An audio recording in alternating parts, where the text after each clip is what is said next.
அர்ஜுனுக்கு ஒரே ஒரு பயம்தான் இருந்தது. எங்க அவனை பழி வாங்குறதுக்காக வீட்டில் இருக்க யாரையாவது ஏதாவது செஞ்சிருவாங்களோ அப்படின்னு யோசிச்சான்.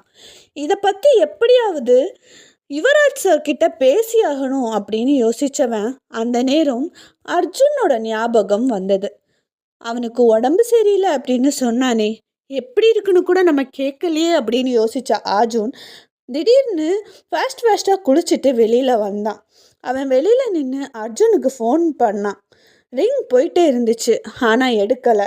அதனால் மறுபடியும் ட்ரை பண்ணி பார்த்தான். யாருமே எடுக்கலை. சரி, அவன் தூங்கிட்டு இருப்பான், அவனை டிஸ்டர்ப் பண்ண வேணாம் அப்படின்னு நினச்சிட்டு உள்ளே வரும்போது, யாருக்குப்பா ஃபோன் ட்ரை பண்ணிகிட்ருக்க, என்னாச்சு, ஏதாவது பிரச்சனையா அப்படின்னு பார்வதி கேட்டாங்க.